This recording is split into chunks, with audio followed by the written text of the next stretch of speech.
Hey everyone, Mike here, and I have a quick question for you. When it comes to trading, do you have rules? I mean specific rules that you abide by every day, every time you're trading. You do not break those rules. I'm not talking about a strategy. I'm not talking about a plan and things like that. I'm talking about actual rules. So let me go and show you what my rules are whenever I'm trading. All right, so here are the trading rules that I use every day, and I try to stick to them as best as I can. I mean, I am human. Sometimes you break a rule here and there, but you do not want to do that. Trust me, you don't want to do that. You're going to fail miserably if you break your rules. And you have to make some good rules, some serious rules, some rules that you will be able to abide by and will actually move your trading career forward. So let me show you the first rule, and these are in no particular order. I just kind of have them typed up this way. So the first rule is treat this like a business. Okay, treat this like a business. If you want to make serious money, if you want to have this as a career, you actually have to treat trading like it's a business, not a hobby, not just some fun, nothing you do like on the side, just kind of screwing around. I mean, unless you have a real career and this is just some extra little mad money. But if you're serious about trading, you seriously have to take treat this like a business as well, because then that way you're going to be a lot more serious in your trades. You're going to be more serious in your setups, and you're going to be more serious when not to take a trade, which is just as important. So again, treat this like a business. Don't treat it like a hobby, and then you should be fine as far as that rule is concerned. Rule number 2: only risk a max of 2% per day and 1% per trade. Risk management, you might have heard this before by other YouTubers, but it's extremely important. Risk management is basically going to be the difference between blowing an account and not blowing an account. Because if you don't have proper risk management, if you all of a sudden you have no stop loss, or you don't get out of a trade when it starts going bad, or if you marry a trade or something like that, the risk management will save you. You know, it'll actually stop you from blowing your account. So if you have that rule in place, you're gonna have a much better chance of success than if you do not have risk management. There's a lot of videos out there talking about risk management only, and pay attention to them. Make sure you watch them because it's extremely important for your trading. Number 3, a profit target I'm happy with. I'm done for the day. Okay, there's plenty of times where you'll get into a pretty profitable day. You only need to take that one more trade, and then you lose all your profits that you just made. Why do that?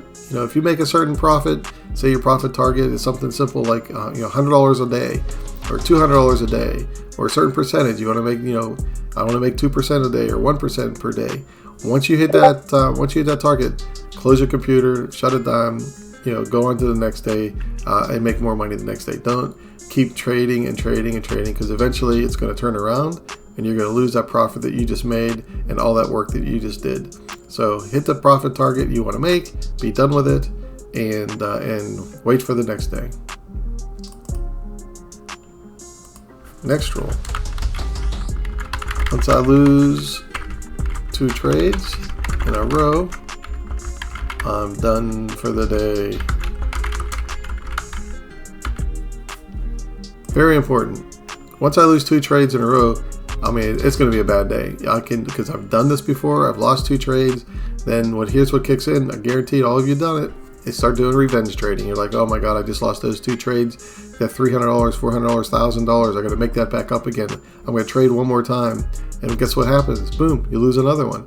And then you lose another one. And then you lose another one. And you just keep trying to chase these trades until you either blow your account or you lost every profit that you made since you started the account, and it's just nothing good happens to it. So you lose 2 trades. I know it's hard to not continue trading and revenge trading. Believe me, I have been there countless. I can't even tell you how many times I've been done revenge trading, because you just know, top of your head, man, I'm going to get that back. I just need one more trade. And then what happens too? Now here's another thing that's going to happen.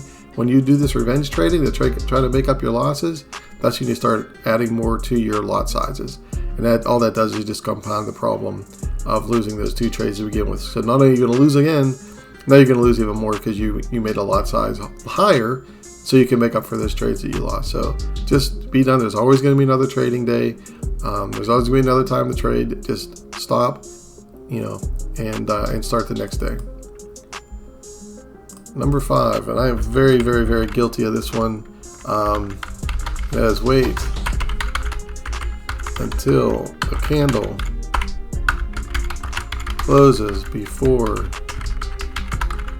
jumping in on a trade.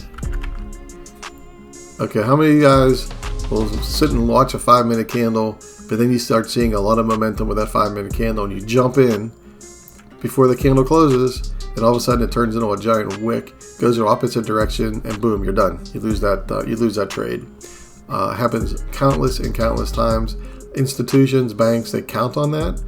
So wait till that candle closes, because I've seen a candle go 20 pips in 5 minutes, and then boom, comes right back down and goes negative. So you can never trust a trade until that candle closes. I don't know, tie your hands together, walk away from your keyboard, wait that 2 minutes, put a timer on your watch, do something. Wait until the time ends, wait till it closes, then you have a better understanding of what price action is doing, and then you get in the trade. Like I said, trust me, I've been there plenty of times. Okay, rule number 6. Take a maximum of 2 entries per trade. The first will be the full amount. The second will be 1/2. Will be 1/2 of that. This is basically how I compound my winnings. What I will do is I will take a trade. I'll take 2 trades, and say one of them is at a lot size of 2. The second entry will be the lot size of 1. And what I do, just to kind of show you, and I actually learned this from Solo E. He has a fantastic course, a fantastic YouTube video channel. And actually, I'll put a link to it below so you guys can check him out. It's really, really good. So anyway, let's say for instance, let me move this over a little bit. Let's say for instance, I'm getting in a trade, and my first one is going to be 1-to-1. So basically right here, so I'm going to say I'm entering here. I do a 1-to-1.